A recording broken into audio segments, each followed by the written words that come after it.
Hello.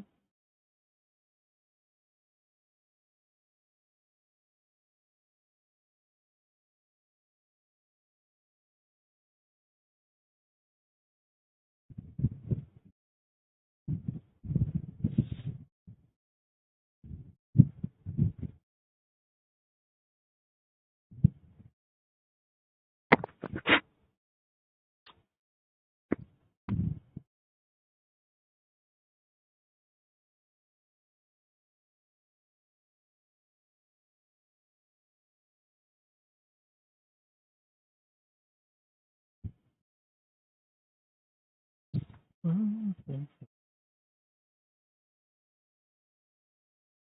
Ooh.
Water.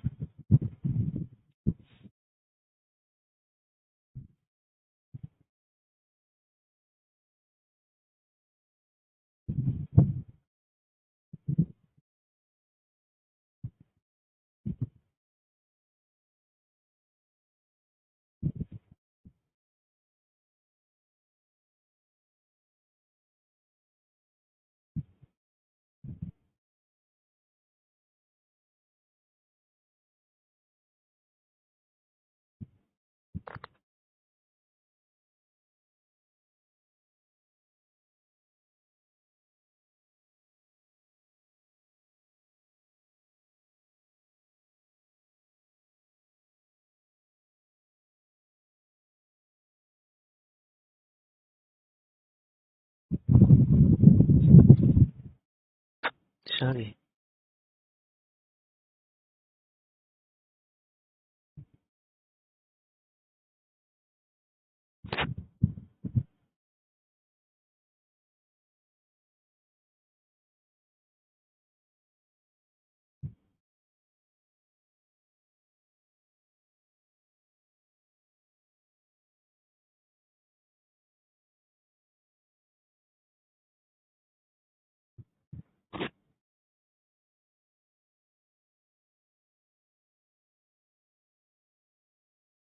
Ooh.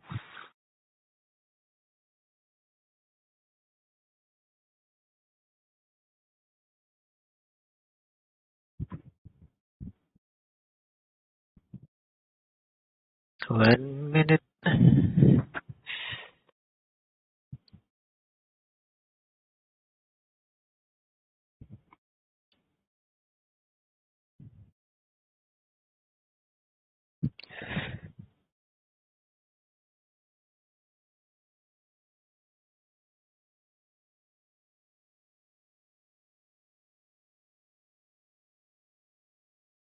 40. Okay, continue.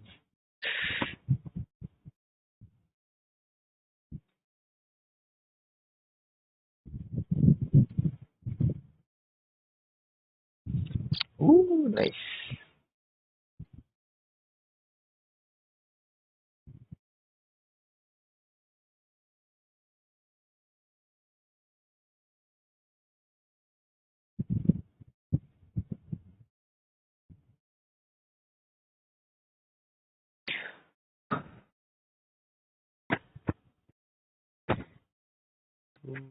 When okay, let's go.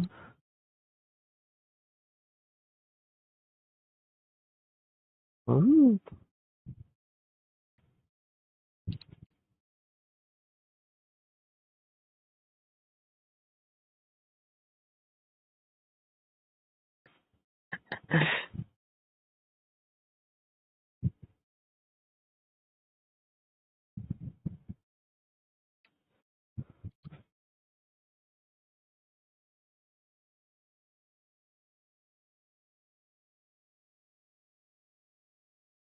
Ooh.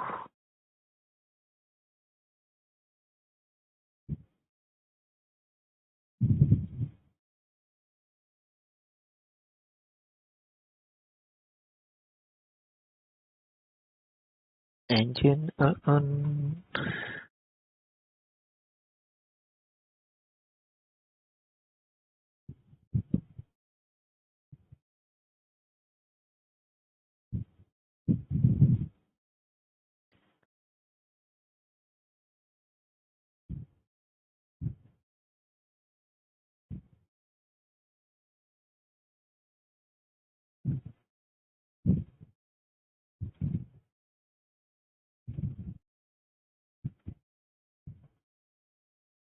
Ooh, outstanding.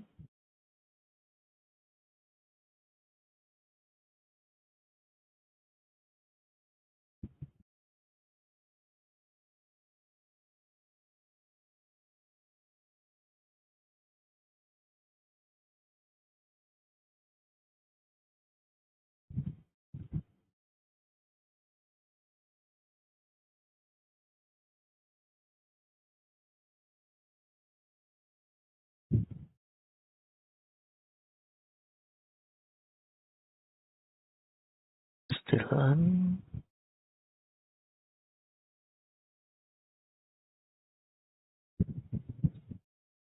Oh, please.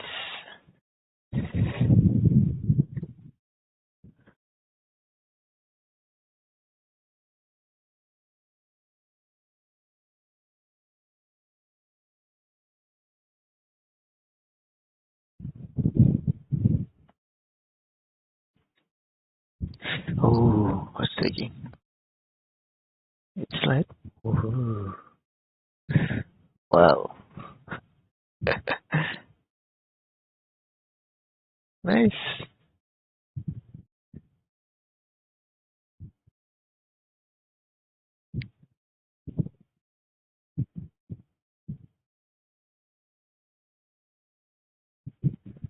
Respect, please.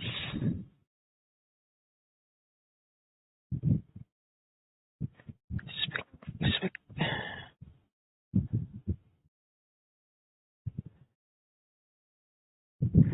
Ooh.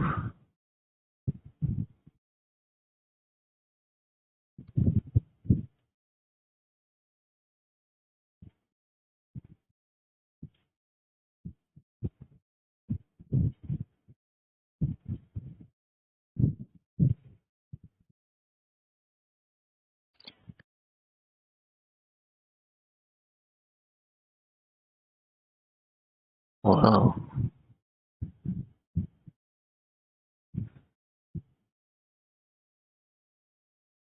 Is that an... Oh, nice.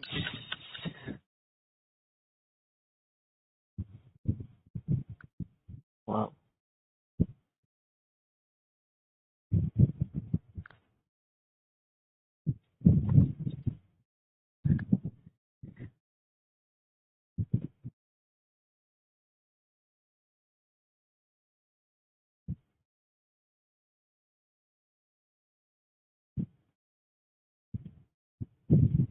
Ooh.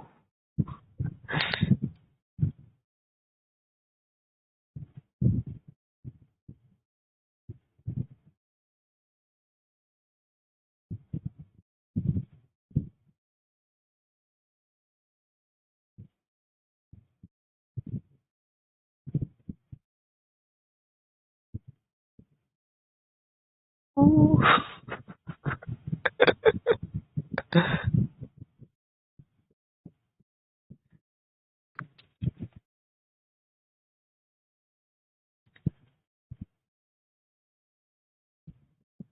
Oh, nice.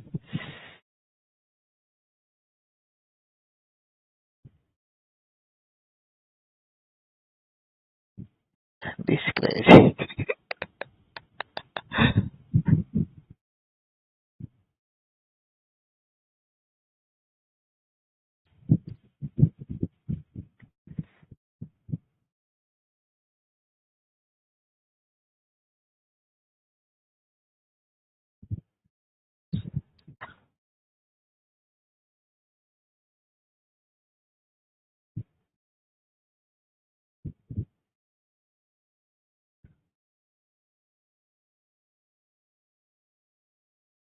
Ooh.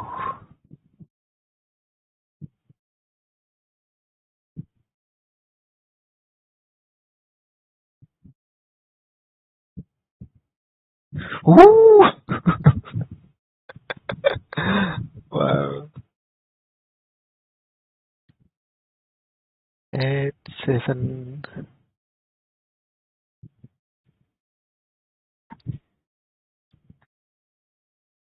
Landing burn. Oh. Let's go. Let's go. Get. Get. Woo. Let's go.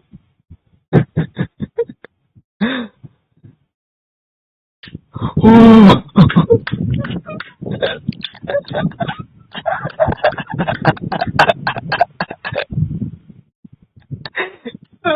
Wow.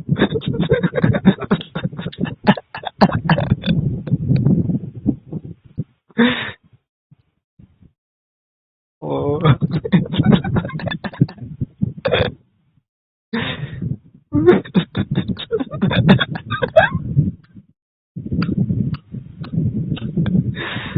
Let's go.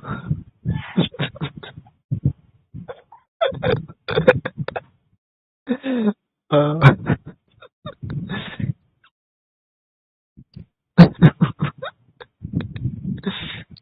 wow. Wow. Oops. Oh no. I pressed the wrong button. uh,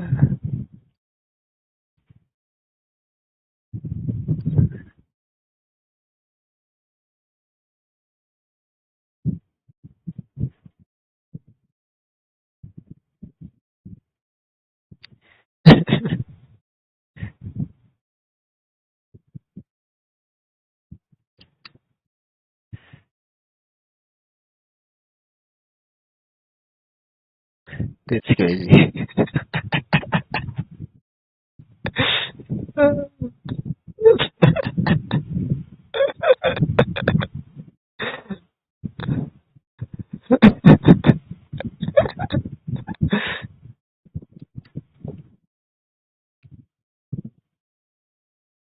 Wow.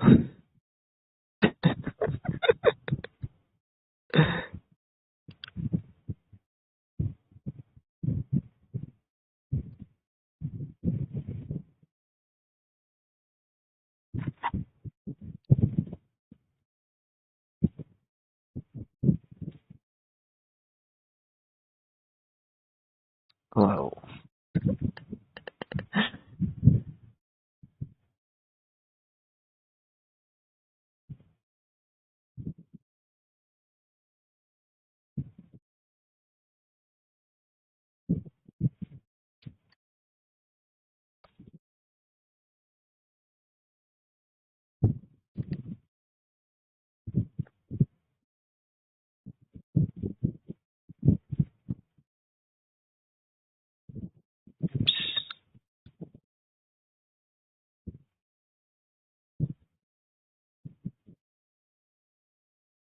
Wow.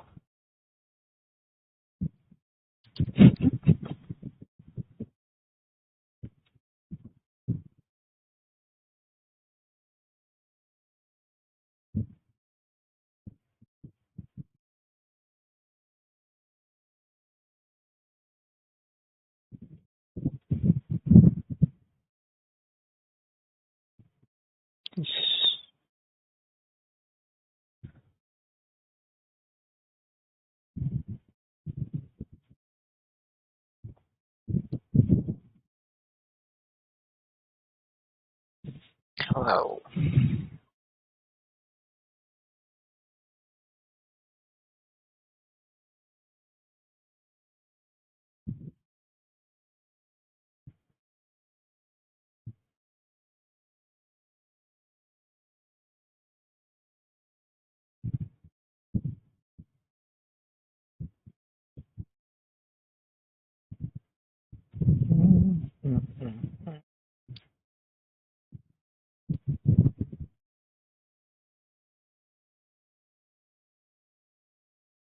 Halo.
Hmm. 1,5 jam.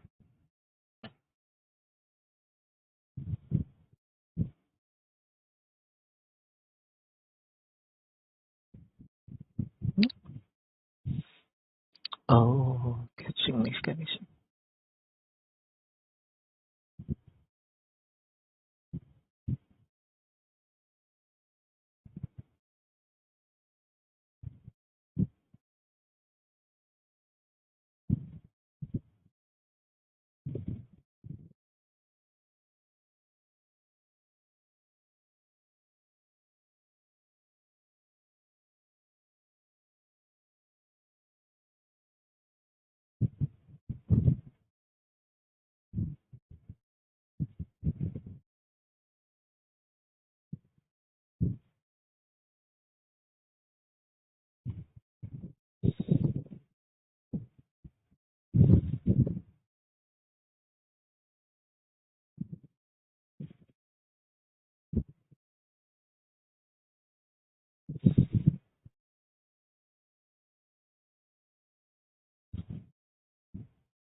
Oh, we can see again.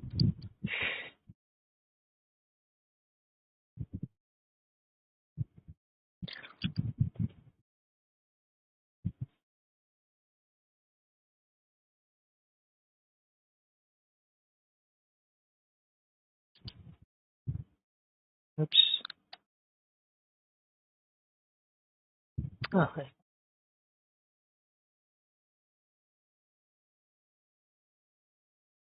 can see it again. Hmm, interesting.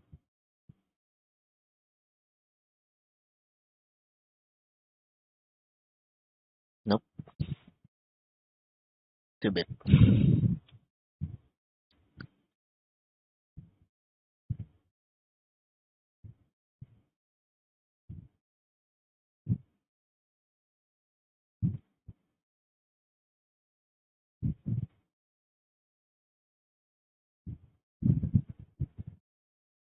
Mm, mm, mm, mm.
Welcome back to Starship's fifth flight test.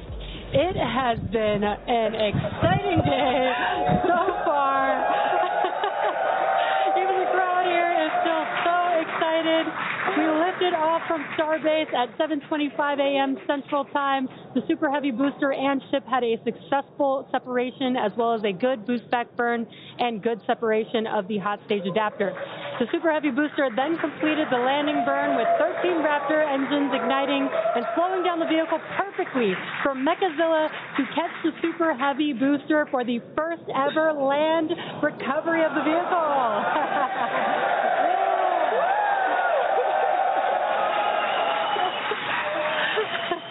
Now, it is insane that to think that we're not done yet. We we still have, in about 48 minutes, the ship will re-enter. The flap, all the flaps that will today, not that could. The ship will re-enter the Earth's atmosphere. Now, as a reminder, one of the main goals of today's test flight is for the ship to make it through the extreme heat of re-entry and to do so in a controlled manner. We learned a lot about this phase during Flight 4 and, as a result, completely reworked the heat shield, but more on all that in just a minute. Now, re-entry is typically a portion of flight where we don't have communications with the spacecraft because re-entering, it'll be re-entering at about 8 kilometers per second, or about 5 miles per second of roughly orbital velocity. Now, those speeds, the spacecraft moving through the atmosphere results in friction and creates a plasma field around the vehicle. We saw this in action on Flight 4 thanks to Starlink, and wow, it was breathtaking. The blanket of plasma ends up distorting communication frequency, so it's not uncommon to experience brief blackouts in communication, but hopefully that's not the case today.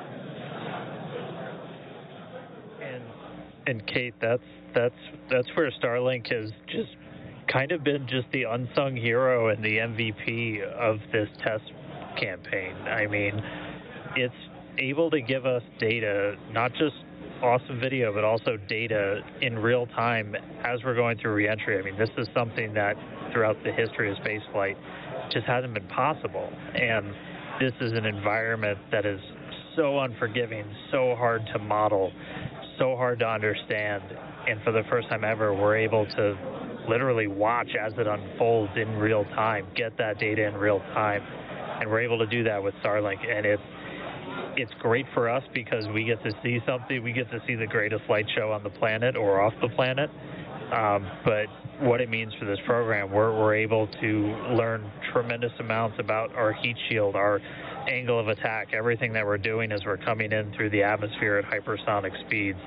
And you can't just thank it enough. And also, special shout out, you're going to see some additional flap camera views. We've got a really amazing team of avionics, cameras, electronics, software people who made all that possible. And so hopefully they're going to give us an even better show on the way in today as we're coming in at about 5 times the speed of sound. Yeah, those flaps, Dan, that you see there, that's what's helping. Starship is in a good attitude for entry, approaching the entry interface. And some good call-outs there, preparing for re-entry for Starship. And again, that's what Jan was mentioning, those flaps on the vehicle. And if you've been watching us for the last few minutes, you could see that the flaps were rotating around and helping orient the vehicle as it prepares for the beginning of re-entry today. Yeah, exactly. Re-entry will be enabled by that heat shield that you see on the bottom half. That heat shield is made up of 18,000 hexagonal ceramic tiles, and they are designed to insulate the vehicle during atmospheric entry. At that point in time, temperatures can be as high as 26,000 degrees Fahrenheit, or about 1,400 degrees Celsius. The design itself also permits for rapid reuse with no refurbishment between the flights. And fun fact that I think is just incredible in terms of scale, but the heat shield alone on the ship has a total mass of 10.5 tons, which is crazy because these things are really lightweight. They're made out of ceramic. We have a couple of them here. The one that I'm holding is used on flat surfaces, as you can go that way, because as it's flat. The one that Jesse has is kind of more what you see there on the side. Yeah, exactly. And having these different shapes, the flat version and the curved version, allow us to cover a lot more of the surface area of the vehicle. Again, we need to protect every portion of it, so even those curved surfaces, and especially the hinge area, if you watch Flight 4, is really what we want to make sure that we protect. And yeah, Kate, these are very, very lightweight. But when you put 18,000 of them together, they add up to 10.5 tons, which is incredible. Now, we did mention earlier that the heat shield has been completely reworked. Starship has entered the atmosphere, remains on a nominal entry trajectory. We can start to see that plasma now starting to build up on the side. It's not quite full plasma yet, but we are starting to see that color indicate that the heat is building up on the heat shield. Yeah, this is such a cool sight to see because you really never really have gotten to see this live before flight 4. Yeah, and as Kate mentioned, it's getting a little more red, as you can see there on your screen. That means that heat is building up, but that's exactly what these heat shield tiles are there for, is to protect against this plasma and this really, really extreme heat that the vehicle is going to see for about the next 10 more minutes or so. Yeah, so the ship will attempt to light the 3 center Raptor engines, and those are the engines that can gimbal or maneuver or point, and they do that to help flip the ship until the engines point down so that it can land using the Raptor's thrust in the ocean. So that will happen after we get through this re-entry period. Again, now starting to see, and we also might start to see the flaps actuate a little bit here as the vehicle controls its roll during re-entry. That was one of the main learning points from Flight 3 was the roll control didn't work quite as well as we wanted it to. We learned that we needed some redundancies, so we added more roll control thrusters, and we'll see those in action as well today, as that was a Flight 3 learning that worked better on Flight 4 and still enabling that same design today. Yeah. Starship has passed through 85 kilometers altitude. Flaps now have control of the vehicle. Great call out. As Kate mentioned, the flaps are controlling the attitude of the vehicle. And I love these views because it looks so calm. Everything is relative, right? So relative to this camera on the ship, it looks so calm and smooth. But the vehicle is traveling extremely fast. You can see the speed on the bottom right-hand corner of your screen. Starship is designed to land on Mars where there are no runways or other humans to help out. So we also want rapid reusability. So we're doing propulsive landing instead of a more traditional means like parachutes. And so we will use the engines on this vehicle to help slow the vehicle down for a vertical landing. Yeah. Now, entry is going to basically happen in 5 phases. The first is low drag. That lasts for about 3 minutes. Next is high heating, and beginning when heating increases above the heat rate breakup limit. That lasts for about 10 minutes. We then have high dynamic pressure. Starship will continue to slow down and experience increased aerodynamic loads during that phase. And that will happen before reaching Mach 1, about a minute after. Starship is approaching the peak heating phase of entry, remains on a nominal trajectory. Okay, so that was phase 2 that he just called out that I was mentioning. After peak heating is that dynamic pressure around Mach 1, and that will last about a minute after leaving the hypersonic area, and then we go into subsonic, and then, of course, landing burn. Wow, what an incredible view. The colors are so amazing, and the colors actually also tell you a little bit about the temperature that the vehicle is seeing as well. So I think that's pretty cool that we get this amazing live visual. Speaking of live visual, the flap, we have more views, more cameras on board Starship, as Dan mentioned a few minutes ago. We are hoping that all 4 flaps will stay more intact than they did last time. We did make some changes to the design in order to help enable Starship this. is now experiencing peak heating, remains on a nominal entry trajectory. Okay. Great news there that Starship is continuing along the path that we intended it to fly. You can keep track with how fast it's going and how high it is above Earth using the display that is there on the bottom right-hand side of your screen. And guys, this is where we're really going to see a lot of those improvements from Flight 4 really come into action. You guys kind of talked about, so what's called the static arrow. Those are kind of the poke out points on the flaps. Those get exposed to some pretty extreme heat environments, and so we added some additional, basically made it a lot more robust for the thermal protection there. And we learned not just from visuals and stuff like that, we had those missing tile tests on Flight 4 where we intentionally left some out, kept in some backup layers. They're called ablatives, which means they just gradually melt away to help dissipate the heat. And we've got an entire layer of ablative underneath the tiles on this Starship today. So even if you get a gap in a tile or a tile is broken, anything like that, we've got essentially backup options. And what we're really trying to do today is do an on-target landing. As we lost the flaps, you lose a lot of your control, and so we didn't land right on target last flight. This time we're trying to really nail the target within just tens of meters. And that'll just be a really huge step on feeling like we're closer to bringing a ship back. Obviously, there's a lot of work before we get there, but we just caught a booster. We're going to start looking real soon at when we can catch a ship. So the view on your left is as a helicopter passes by Dan, bound at Starbase. The view on your left is a camera that's positioned near the nose of the ship, looking basically down toward the flap. The view on the right is looking perpendicular to the flap. So we're looking basically bird's eye view onto the flap on the left-hand side, and then a worm's eye view from the side with that view on the right. Yeah, sorry about that, guys. Maverick just buzzed the tower. He might be coming back, so.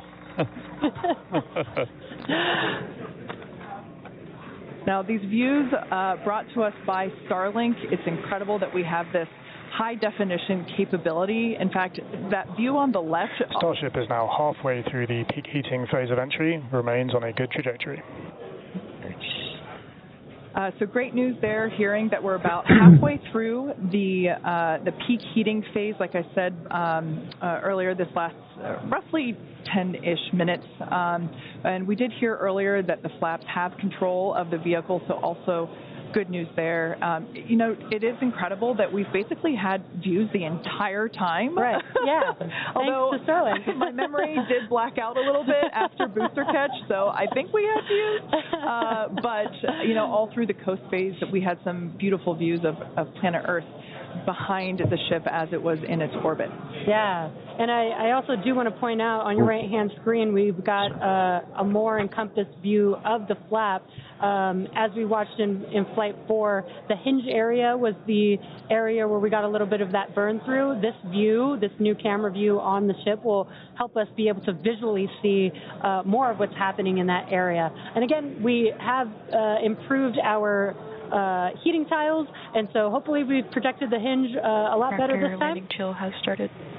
But again, these views are additional to the data that we get on these flight tests that help enable us kind of put the data that we get in the computer to the visuals that we see and try and align those and use that for improvements in the future. Now, we heard a call out there saying that engine chill has begun. This is an indication that we are starting to flow a little bit of the super cold liquid oxygen through the hardware, through the Raptor engine, specifically the turbo pumps, to help ensure that the hardware is at the right temperature before we give a full push, a full flow of propellant at engine startup. So all of that to say, we are getting closer to the landing burn. We definitely are. And again, if you look at the bottom right hand of your screen, you can see the altitude that the ship is, and it has been slowly making its way closer and closer to Earth. We're currently at about 63 kilometers from planet Earth, and you'll see that number trend lower and lower as we get closer and continue through this re-entry. Yeah, this is going to go on for a little, actually a while longer. We have about 10 minutes or so, roughly, before we execute the landing, the ignition for the landing burn, starting with the landing flip. So we're making a controlled re-entry. This is one of the primary objectives for Starship today, is to demonstrate another controlled re-entry, even more controlled than what we saw on Flight 4. And so far, that is looking good.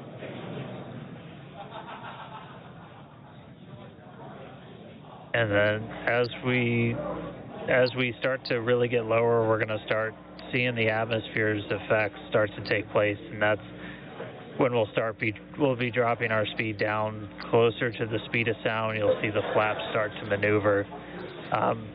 We were able to do a landing burn on Flight 4, which kind of caught all of us off guard. It was pretty incredible after seeing the flaps survive through. And we're going to try and do another one on this flight today. We tweaked it a little bit, so we're going to try and splash down at a little bit of a gentler angle this time instead of just kind of hit the water and fall over. And the goal with that is try and keep the ship intact, and then if we're able to then get some additional video of it, again, that's just more data. And everything we can see, everything we can get extra, like a couple extra seconds or minutes of data coming from the ship after Starship has splashdown. passed through the peak heating phase of flight, approaching maximum entry dynamic pressure. All right, we're through peak heating. Coming up is basically max Q part 2, where we're going to hit kind of that part of the curve where we're still moving really fast and the atmosphere is just dense enough that we're feeling the most pressure, but hopefully we're going to start feeling a little bit less heat now.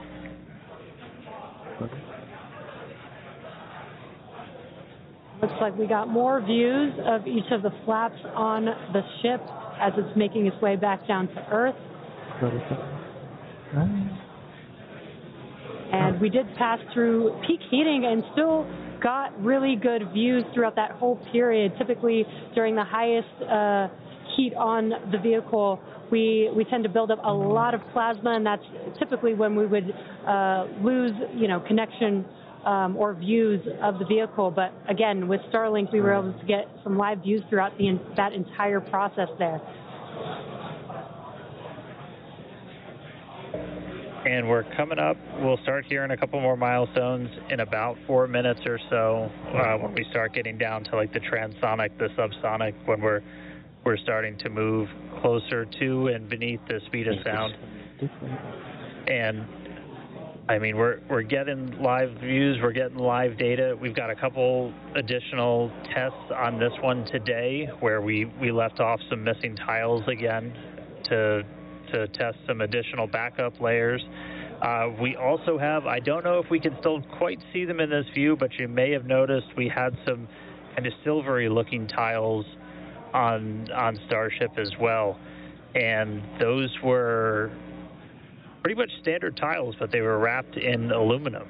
And it was a pretty simplistic, straightforward one where aluminum starts to melt at roughly the same temperature where steel starts to lose its strength, not necessarily melt. And so if we see stuff melting, we know what our steel is going to be exposed to. But yeah, 59 minutes since launch, should be coming up on transonic and everything in just about 3 minutes.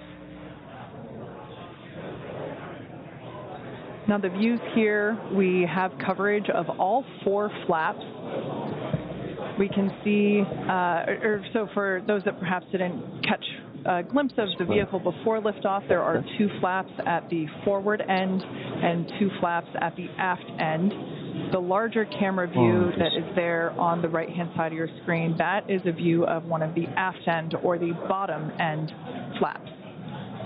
We can start to see some heat buildup and peeking through on one of the flaps there in the top left-hand corner of your screen.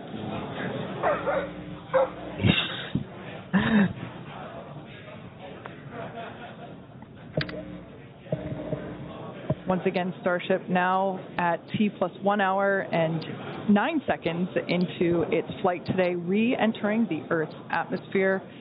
Currently about 45 kilometers above the surface of the Earth, now 44. We are targeting a soft splashdown in the Indian Ocean, about, northwest-ish of Australia. And we are attempting to, as we did on Flight 4, perform a flip maneuver as well as Starship is at maximum entry dynamic pressure, remains on a good trajectory. All right, so that is great news there. Like Dan said earlier, this is basically max Q part 2. So this is the greatest amount of aerodynamic loads that the vehicle will experience during its flight. It's coming back through the Earth's atmosphere. You know, it was above the Earth's atmosphere in space where there was no friction. We can obviously see heat as a evidence of that friction buildup. The atmosphere is actually helping to slow the vehicle down. If you're watching the telemetry in the bottom right-hand corner of your screen, you can see that speed decelerating rapidly.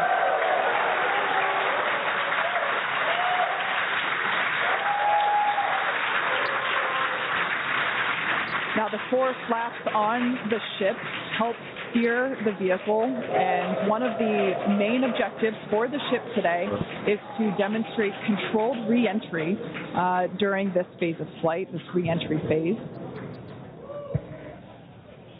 Yeah, and we have 6 engines on ship, but we only need 3 of them, the 3 sea-level engines. We will have that flip maneuver happen very close to touching down for splashdown. We'll do that flip maneuver, ignite those engines, slow the vehicle down immediately, and then hopefully have what we call a soft splashdown in the water. It's probably going to feel a little bit harder on the top of the surface of the water, but it'll look pretty gentle. Yeah, and like we said earlier, we hope to have some more views, even of that phase of the flight. So fingers crossed that we can bring those to you. We are hoping to splash down softer than we did last time on Flight 4. Right now, Starship continuing to make its descent back to planet Earth. Starship is at Mach 2, remains on a good trajectory. All right, great news there. That tells us that the vehicle is traveling twice the speed of sound. So we will then, the next call out that we'll hear is that it is, traveling about the speed of sound, and then we will hear a call out that will be the call out that it is transonic, and then we will hear another call out saying that it is subsonic, meaning going slower than the speed of sound. Starship is transonic. There it is. So at this point in time, we say transonic because certain parts of the vehicle, like the flap that you see on your screen, might be experiencing airflow faster than the speed of sound, while other parts of the ship may be experiencing airflow. Starship is in the subsonic belly flop. All right, so now the entire vehicle is traveling slower than the speed of sound, so subsonic. The crowd here at Mission Control Hawthorne also getting excited, just like us. We're awaiting a water landing. We are going to reignite the 3 engines to perform that flip maneuver, and we're basically about a minute and a half, away from the landing flip. Yeah, the crowd's getting excited here as we get closer and closer to splashdown. Again, just about a minute away from the expected splashdown, so we should see a lot happening coming up here shortly.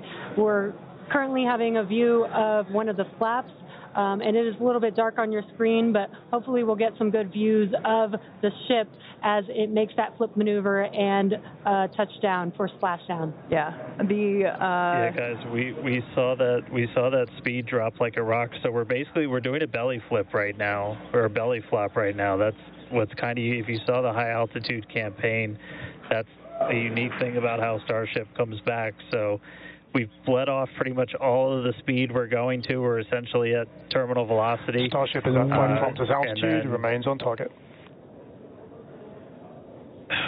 5 to go, coming up soon. Landing burn. 3.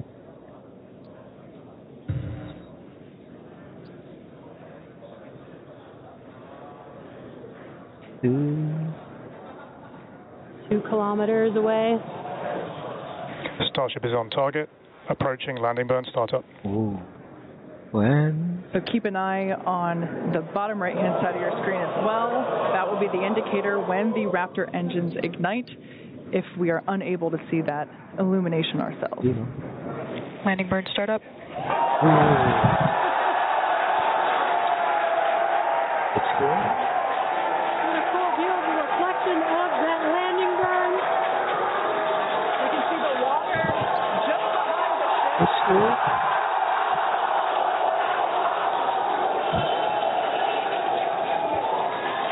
Starship has landed. Wow. An incredible view. I think it is safe to say we have a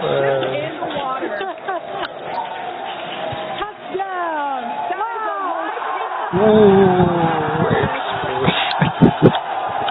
an incredible end to Starship's journey. A live view from a buoy that we had out at the landing zone. An incredible view of the ship landing just about on target as they were calling out. That was amazing. And we were not intending to recover any of the ship's hardware, so that was the best ending that we could have hoped for.